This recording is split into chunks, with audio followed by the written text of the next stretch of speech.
Baik, Bapak Ibu dosen, Assalamualaikum warahmatullahi wabarakatuh. Ketemu lagi dengan saya di channel saya. Ini ada informasi yang akan saya bagikan kembali terkait dengan kenaikan jabatan akademik dosen di masa transisi ya, terutama untuk teman-teman dosen yang mau menuju ke lektor kepala ataupun ke guru besar. Terutama kalau yang ke guru besar itu banyak ajuan yang ditolak ya, hanya cuma sedikit yang diterima ya, karena memang ternyata masih banyak dosen yang pertama tidak memahami seluk-beluk terkait dengan linearitas pendidikan, itu yang pertama. Kemudian yang seringkali banyak ditolak itu karena artikelnya, syarat khusus yang diajukan untuk ke lektor kepala maupun ke guru besar, terutama untuk ke guru besar, itu seringkali terjebak di dalam artikel-artikel yang masuk ke jurnal tidak kredibel ya, termasuk kadang tidak sesuai dengan bidang ilmunya. Nah, ini tadi yang tidak sesuai dengan linearitas ya. Tapi sebelum saya mau membahas lebih dalam terkait dengan informasi ini, saya mau menginformasikan kepada teman-teman dosen, bagi teman-teman dosen yang ingin cepat menulis artikel ilmiah yang kemudian bisa dipublikasikan di jurnal internasional Scopus, kemudian di jurnal nasional mulai dari Sinta 1 hingga Sinta 6, atau mau menulis buku ya, atau bahkan mau berdiskusi secara langsung, secara online dengan saya terkait dengan jurnal internasional dan lain sebagainya, atau kegiatan Tridharma yang lainnya, Bapak Ibu bisa langsung mengklik link download yang ada di deskripsi dari YouTube saya. Atau kalau mau tahu informasi terkait dengan kegiatan aktivitas webinar saya di setiap bulan, Bapak Ibu bisa follow Instagram saya ataupun bisa memantau juga Facebook dan TikTok saya. Biasanya saya share di situ semua. Nah, baik Bapak Ibu, berbicara terkait dengan kenaikan jabatan akademik dosen di masa transisi, ini memang memerlukan energi yang cukup besar ya, apalagi kalau kita kadang menghadapi berbagai macam perspektif asesor ya. Ada asesor yang banyak menilai itu lebih kepada substansi dari artikelnya, ada juga yang tidak ya. Nah, ini berdasarkan dari perspektif tim PAK ya. Nanti Bapak Ibu bisa berkomentar, melihat dari, atau mungkin dari pengalaman Bapak Ibu dosen ya, untuk berkomentar terkait dengan apa yang saya sampaikan tersebut ini. Nah, jadi yang pertama, jadi ada komponen dan rubrik penilaian serta merevisi usulan ya. Jadi ada kesempatan untuk merevisi usulan, tetapi dari teman-teman dosen yang curhat kebanyakan tidak selalu disetujui ya revisi usulan tersebut. Jadi kadang mereka berpikir bahwa untuk apa disediakan revisi usulan kalau kemudian tidak disetujui mungkin, atau tidak digubris gitu. Bahkan sudah ada salah satu dosen yang bahkan menggugat ya Kemendikti-Saintek ya terkait dengan usulan kenaikan jabatan akademik dosen, dan itu viral di pemberitaan. Bapak Ibu bisa carilah informasi tersebut.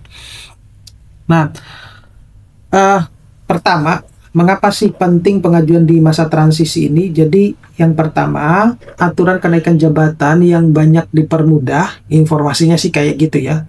Kemudian aturan baru yang belum diketahui setelah dicabutnya Permendikbudristek nomor 44 tahun 2024, yang bisa jadi syarat untuk kenaikan jabatan akademik dosen menjadi lebih mudah ya. Tetapi kalau kita berbicara tentang kenyataan di lapangan, justru bukan dipermudah tapi justru dipersulit ya, terutama keterkaitan bahwa sepertinya kita tidak bisa terlepas dari administrasi ya, mengumpulkan berkas yang begitu banyak ya. Ada sesuatu hal yang banyak dinilai oleh teman-teman dosen bahwa ini tidak terlalu penting gitu, dan pada akhirnya dosen-dosen terjebak di informasi tersebut.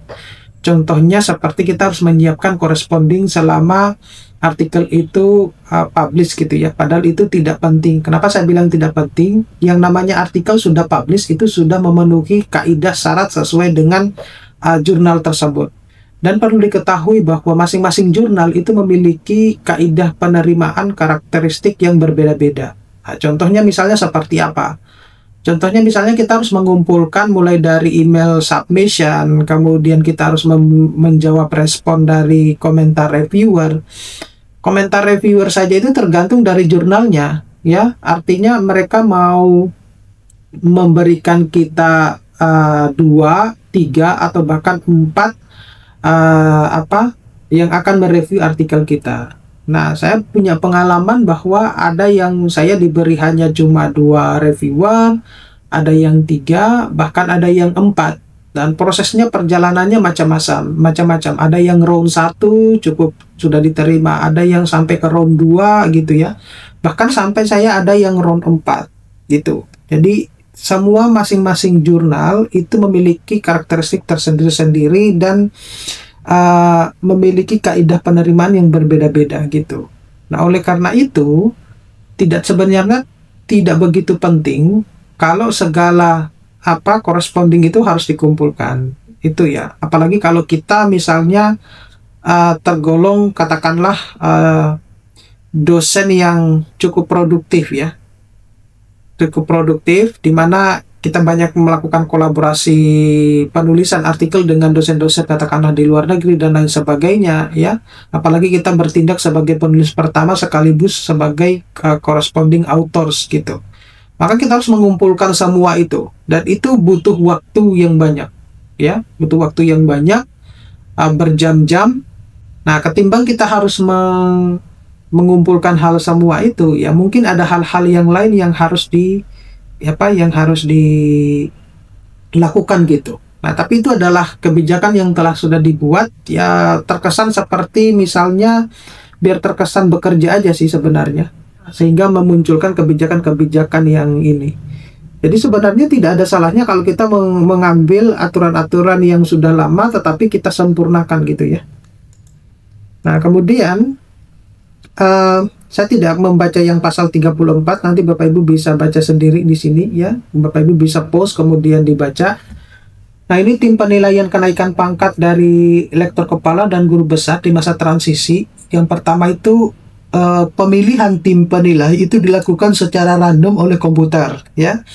Lalu kenaikan ke lektor kepala itu dinilai oleh 1 anggota tim PAK pusat ya, sedangkan untuk yang guru besar itu dinilai oleh 2 anggota PAK pusat. Nah, jika terjadi split decision ya, artinya tidak mungkin sama atau ini, maka akan ada penilaian ketiga sebagai wasit gitu. Nah, siapkan yang terbaik karena kita tidak akan tahu siapa yang akan mereview usulan kita. Nah, cuma yang menjadi pertanyaan ini yang banyak juga ditanyakan oleh teman-teman dosen itu adalah seringkali perekrutan untuk asesor PAK itu bukan berdasarkan dari pengalaman ya, artinya pengalaman seperti apa? Pengalaman mereka seringkali mempublikasikan artikel, kemudian mereview jurnal-jurnal internasional ya, atau bahkan menulis gitu ya, sehingga mereka tahu struktur dari artikel itu seperti apa isinya gitu. Nah, sayangnya perekrutan asesor itu hanya berdasarkan pada jabatan akademik, yaitu menjadi guru besar. Nah, sedangkan kita tahu ya, banyak guru-guru besar di Indonesia itu, ini berdasarkan penilaian orang ya, teman-teman dosen ya, bukan penilaian saya saja ya. Sedangkan banyak guru-guru besar di Indonesia itu yang kadang tidak layak untuk dijadikan contoh atau panutan gitu ya. Menulis tidak pernah ya, seringkali hanya cuma nebeng nama ya, bahkan tidak pernah mereview jurnal internasional, tidak tahu struktur penulisan yang baik itu seperti apa. Nah, itu yang kemudian menjadi hambatan seseorang untuk menjadi guru besar. Jadi kadang ketika dihadapkan dengan orang yang sudah berpengalaman menulis dan lain sebagainya, itu bingung menghadapi para asesor yang semacam ini. Jadi itu tadi, bahwa mungkin ini bisa menjadi penilaian ke depannya, bahwa perekrutan asesor itu tidak harus berdasarkan jabatan akademik, tetapi berdasarkan pengalaman. Ya malu lah kalau misalnya punya guru besar ya, tetapi tidak bisa dijadikan panutan gitu. Itu kan malu kita sebagai seorang guru besar gitu.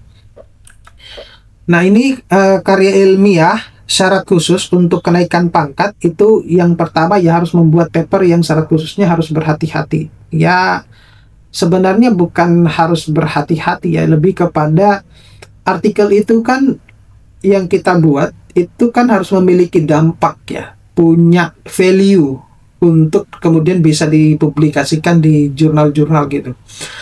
Kemudian lakukan usaha terbaik untuk memenuhi syarat karir dosen yang baik, misalnya proofread, profesional, dan lain sebagainya.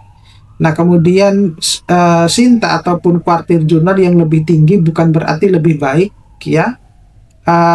Ya memang bukan berarti lebih baik, ya. Tetapi kalau Anda mau mendapatkan citasi yang lebih baik, kemudian masuk di dalam jurnal-jurnal kredibel, ya, maka artikel itu ya harus memiliki nilai atau dampak yang cukup besar gitu.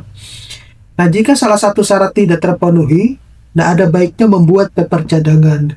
Nah, kemudian ini adalah karya ilmiah syarat khusus untuk kenaikan pangkat. Jadi, pengusul mengajukan satu karya syarat khusus yang akan dinilai oleh tim PHK pusat, ya. Karya ilmiah yang syarat khusus untuk LK itu satu paper terindeks Sinta 1 atau Sinta 2, ya. Sedangkan yang guru besar itu ke jurnal internasional bereputasi terindeks Scopus, ya, dengan nilai SGR minimal 0,1 atau Web of Science dengan impact factor minimal 0,05, ya, gitu. Jadi sebenarnya tidak terlalu berat, ya, terutama untuk yang guru besar.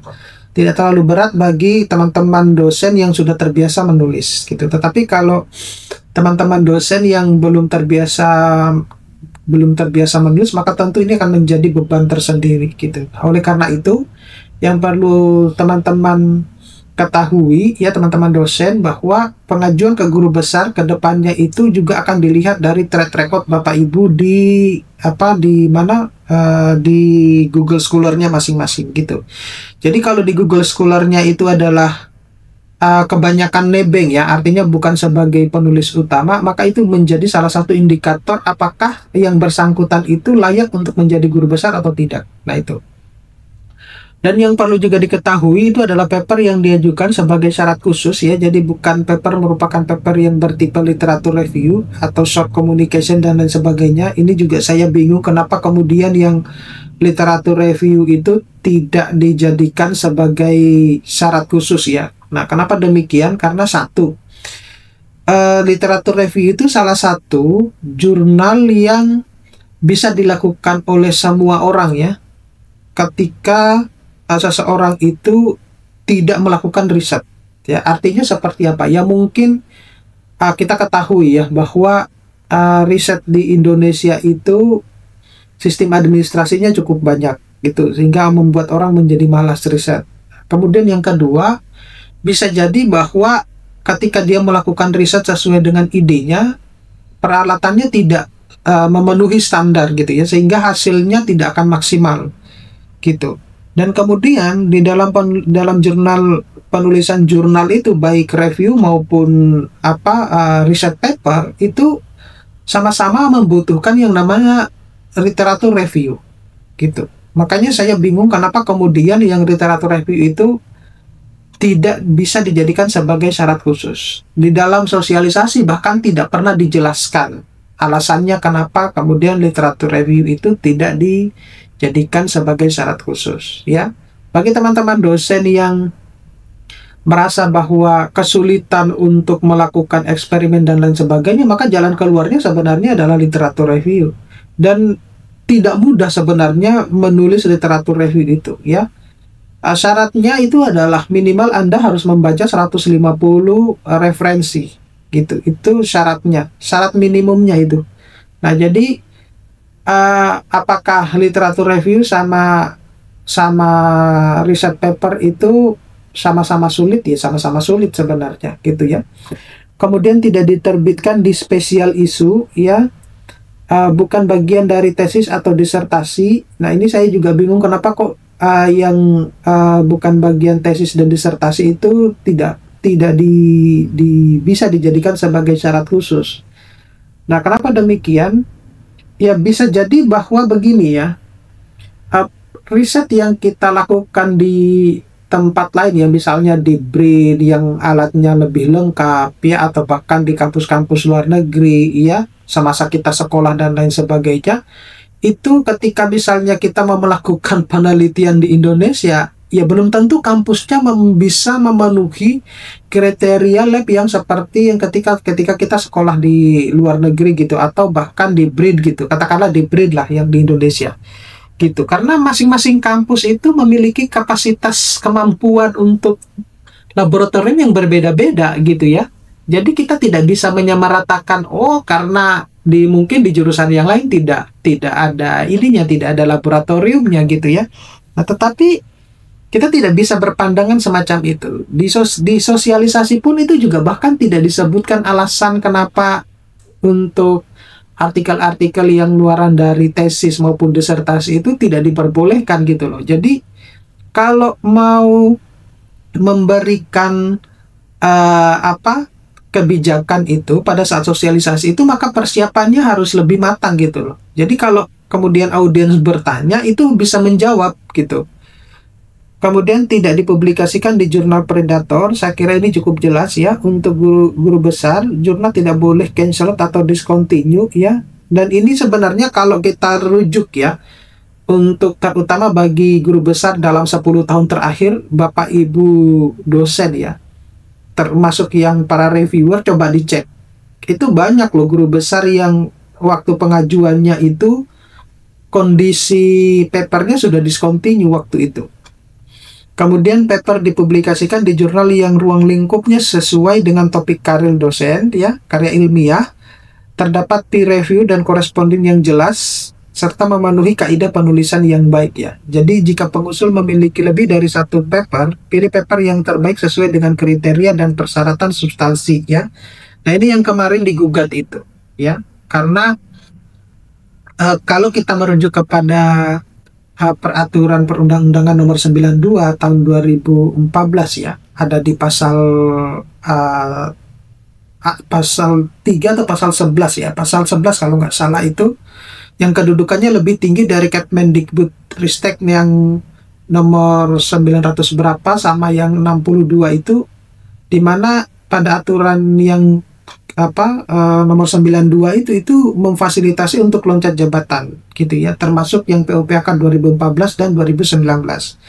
Nah sayangnya di peraturan yang baru itu, yang kedudukannya secara aturan itu lebih rendah dari yang sebelumnya, itu tidak difasilitasi dengan loncat jabatan. Jadi di Indonesia itu masih tidak menerapkan sistem meritokrasi. Jadi dosen yang berprestasi, dosen yang produktif itu tidak ada harganya sama sekali ya.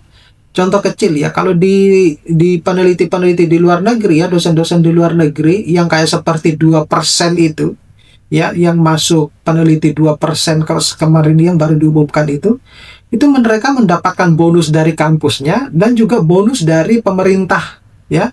Nah di Indonesia artinya mereka benar-benar menghargai kinerja para peneliti, dalam hal ini dosen ya. Nah di Indonesia apa yang mereka dapatkan yang masuk dalam jajaran 2% itu?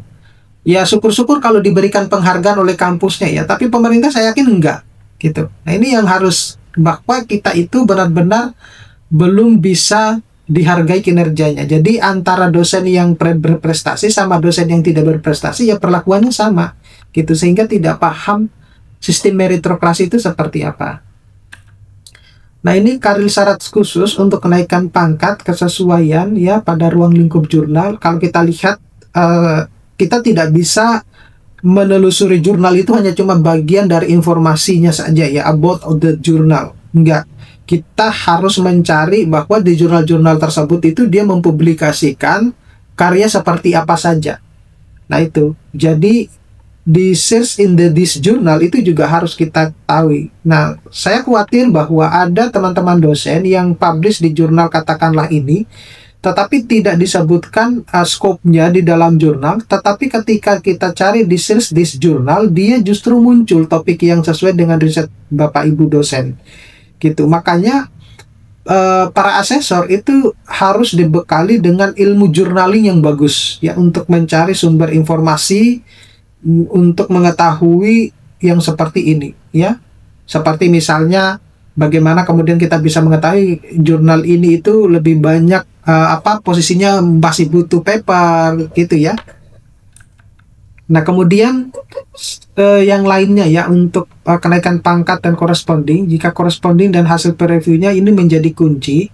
Dan jika paper tersebut kita siapkan untuk karir syarat khusus dan hasil peer review-nya tidak memuaskan, tidak mengundang substansi, ada baiknya berpindah ke jurnal lain karena sebagai indikasi jurnal yang tidak bereputasi atau jika memungkinkan bisa minta review yang lebih baik. Ini agak konyol ya kalau kita meminta review yang lebih baik ya, karena review itu ditentukan oleh editor jurnal. Kita tidak bisa meminta, oh saya direview oleh teman saya yang ini, gitu ya. Nggak bisa semacam itu. Kemudian karir syarat khusus untuk kenaikan pangkat kepengarangan ya. Jadi pastikan karir syarat khusus itu dibuat dengan penuh integritas ya. Kemudian pengusul seringkali menggunakan hasil karya dari skripsi atau tesis ataupun disertasi bimbingannya. Tim PAK yang rajin bisa mencari celah untuk mengetahui status dari penulis kedua, ketiga, dan seterusnya. Nah, contoh kasus A, misalnya pengusul memiliki 2 paper, satu di conference tahun 2019 dan satu di jurnal tahun 2022. Nah, judul mirip ya, mirip paper, hanya diubah suasananya. Data yang dipakai sama akan tetap ditulis ulang sehingga kemiripannya kecil ya. Nah, ini contoh yang satu ini, itu namanya fabrikasi data. Istilahnya fabrikasi data. Jadi data yang sudah dipublish di jurnal satu misalnya, kemudian data tersebut juga dipakai di jurnal yang lain tetapi dirubah sedikit. Nah, itu namanya fabrikasi data ya. Makanya penting untuk memahami integritas akademik dalam penulisan artikel. Kemudian di paper 1 urutan pengarang B, A, dan paper kedua urutan A, B. B setelah ditelusuri adalah bimbingan dari A. Gitu. Sebenarnya sih tidak ada masalah ya kalau yang kayak gini ya. Asalkan tidak ini tadi. Jadi tidak fabrikasi data, tidak melanggar etika penulisan ya, seperti katakanlah ghost give and guest authorship itu. Nah, itu sebenarnya tidak ada masalah kalau untuk yang poin kedua ini. Kemudian karya ilmiah syarat khusus untuk kenaikan pangkat, kaidah penulisan yang baik. Jadi pastikan penulisan itu mengikuti kaidah penulisan karya ilmiah. Kayak itu sudah jelas ya. Jadi semua jurnal itu memiliki kaidah-kaidah tersendiri. Kemudian pastikan bahwa seluruh dokumen jelas dan terbaca. Pastikan disitasi dilakukan dengan lengkap dan sesuai kaidah. Format sitasi harus konsisten ya. Sama pastikan karir ditulis dalam bahasa Inggris sepenuhnya dan tidak bercampur dengan bahasa Indonesia. Sama hal-hal yang lain ya. Nah, itu penting untuk diketahui ya. Nah, kemudian bidang kepakaran. Kalau bidang kepakaran ini, jadi kita sebenarnya bisa pastikan bidang kepakaran memang menjadi arah pengembangan prodi ya. Jadi penting untuk Bapak Ibu memahami linearitas pendidikannya ya, S1-nya, S2-nya, S3-nya, kemudian karya ilmiahnya sama bidang penugasan. Dan pastikan kejelasan antara bidang kepakaran, karir dan syarat khusus serta rekam jejak. Misalnya bidang kepakaran AI, judul karirnya adalah a proposal of software requirement method based on socio-techno theory ya. Itu karir tidak sesuai kepakaran. Tapi bidang kepakaran AI judul karirnya Deep Learning of Representation for Unsuspicious and Transfer Learning ya. Nah, itu karir sesuai dengan kepakaran. Jadi disesuaikan dengan kepakarannya. Nah, komponen penilaian ini seperti Bapak Ibu lihat ya, saya kira ini yang di menunya para asesor ya. Nah, ini komponen penilaian mulai dari kelengkapan profil, angka kredit, syarat BKD, syarat khusus ya, syarat khusus tambahan hanya untuk guru besar ya. Kemudian dokumen rekomendasi, ada syarat khusus kapasitas manajerial hanya untuk guru besar, dan rekam jejak. Ya, rekam jejak ini dilihat dari Google Scholar-nya. Nah, komponen administrasi itu apa saja ya? Jadi Bapak Ibu bisa lihat di sini mulai dari nama peserta atau nama dosen ya, status dosennya ya, semacam itu. Jadi apakah dosen PNS atau non PNS ya, status kepegawaiannya ya, status kepegawaiannya. Kemudian angka kreditnya ya. Jadi untuk yang LK itu minimal 400 ya, 4A, yang guru besar itu 850 ya, sebenarnya sama aja ya, masih menggunakan metode yang lama ya. Nah ini kemudian dokumen PAK PNS, nah ini yang banyak dikritisi kemarin ya. Nah tapi ya itulah negara kita, antara kita itu masih ada dosen PNS dan non PNS gitu. Ini sama Bapak Ibu dokumennya, akumulasinya, dokumen Dupak ya. Masih menggunakan yang lama ya. Ini BKD itu minimal 4 ya, 4 semester atau 2 tahun yang dikumpulkan. Nah, kemudian ini contoh ya yang dikumpulkan 4 semester tersebut.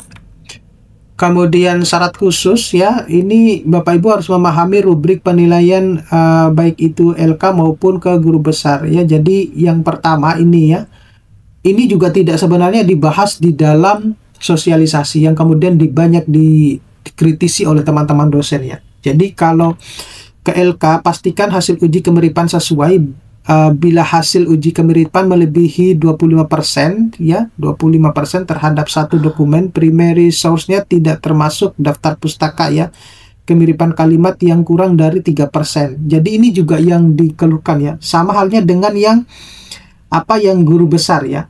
Jadi yang kebanyakan ditolak itu salah satunya adalah katakanlah hasil plagiarismenya itu kurang dari 25%. Tetapi ada salah satu kemiripan kalimat dalam primary source-nya itu 3% ya, lebih dari 3%. Maka itu ditolak gitu. Jadi ini yang menjadi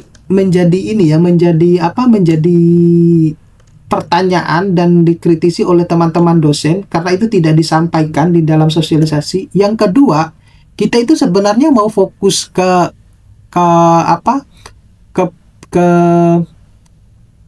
plagiarisme secara general, secara umum, atau kita juga harus fokus juga kepada primary source ya. Kalau pandangan saya dan teman-teman dosen yang lain, ya udah, kalau misalnya hasil plagiarismenya katakanlah kurang dari 25%, kemudian mau primary source-nya berapapun persen ya, asal tidak melebihi dari 25, ya udah itu yang dipakai gitu ya. Karena apalagi kalau jurnalnya sudah terbit gitu loh ya. Karena kenapa demikian? Yang perlu diketahui bahwa para jurnal itu memiliki sistem scanning tersendiri ya. Mungkin kalau di Indonesia lebih populer dengan Turnitin gitu ya. Tapi kalau di luar negeri ataupun di jurnal-jurnal yang lain tidak selalu mereka menggunakan Turnitin gitu. Ada sistem yang lain gitu. Jadi ya kita tidak bisa, agak lucu kalau jurnal yang sudah terbit ya, sudah publish, kemudian hasil plagiarismenya itu baru dipertanyakan ketika di pengajuan khusus itu. Apakah kemudian kita harus menarik artikel kita? Ya nggak mungkin lah. Itu ini jadi agak konyol di sini. Kemudian syarat khusus tambahan ya sama ya, untuk yang guru besar sebenarnya itu sudah dijelaskan di kebijakan-kebijakan yang telah dikeluarkan. Dokumen rekomendasi juga ya, itu juga sama dengan yang lain ya. Artinya semuanya ada di dalam kebijakan tersebut ya. Nah ini komponen substansinya. Jadi syarat khusus ya, jadi penulisan karya ilmiah itu tadi sudah saya sebutkan semuanya Bapak Ibu dosen. Kemudian untuk syarat khusus yang lain, jadi bebas pelanggaran integritas akademik ya, plagiasi, fabrikasi, falsifikasi data gitu ya. Nah ini teman-teman dosen harus paham istilah-istilah ini ya. Dan kemudian untuk kapasitas manajerial juga harus dipahami ya. Terutama pernah menjadi ketua dalam hibah kompetitif itu ya. Kalau membimbing doktoral itu opsional, mau sama menguji ya, karena tidak semua universitas itu punya program doktoral atau bahkan pernah menguji. Nah tetapi kalau sebagai reviewer itu pasti ya bisa lah gitu. Jadi Yang paling memungkinkan itu poin 1 maupun poin 4 gitu. Ini rekam jejak ya, jadi rekam jejak di publikasi tidak terbatas hanya pada jurnal yang terindeks Scopus. Pada Sinta, rekam jejak bersangkutan dapat dilihat di Scopus, Garuda, atau Google Scholar dan Rama gitu. Jadi kedepannya itu Bapak Ibu akan dilihat di Google Scholar-nya masing-masing. Nah, hal-hal yang perlu diperhatikan pada saat revisi itu mulai dari implikasi komponen dari tim PAK ya, bahwa dikti memberikan kesempatan kepada pengusul yang usulannya ditolak oleh melakukan revisi usulan, tapi dari pengalaman teman-teman dosen banyak yang tetap ditolak ya. Implikasi komentar PAK-nya melakukan klarifikasi, kemudian menambah kelengkapan dokumen yang kurang, kemudian mengganti kepakaran, hingga mengganti karir khusus ya, dan sebagainya. Berikutnya itu adalah klarifikasi atas responding tim ya. Ini banyak yang saya dikirimin screenshot ya teman-teman dosen yang kayak gini nih gitu. Jadi seringkali posisi asesor itu menilai substansi isi dari artikel tersebut gitu. Jadi agak tidak masuk akal kalau jurnal yang sudah diterbitkan sesuai dengan kriteria dari jurnal tersebut kemudian dinilai oleh PAK seakan-akan bertindak seperti reviewer artikel gitu. Jadi sebenarnya para review PAK itu adalah para reviewer artikel atau review substansi jurnal yang tidak melihat isi jurnalnya. Jadi harus tahu posisinya seperti apa. Implikasi perubahan kepakaran ini juga ya harus dipahami ya, terutama untuk bidang keilmuannya yang mulai S1, S2, S3, penelitiannya, kemudian penugasannya ya. Sama implikasi perubahan karir ya, perubahan karir dengan syarat yang tidak hanya berimplikasi pada perubahan karya ilmiah ya, ada fakta integritas, corresponding, tes similarity ya, dan yang lain jika diperlukan. Oke, mudah-mudahan ini Bapak Ibu bisa bermanfaat. Nanti kita akan ketemu pada video-video berikutnya. Saya Iris, assalamualaikum warahmatullahi wabarakatuh.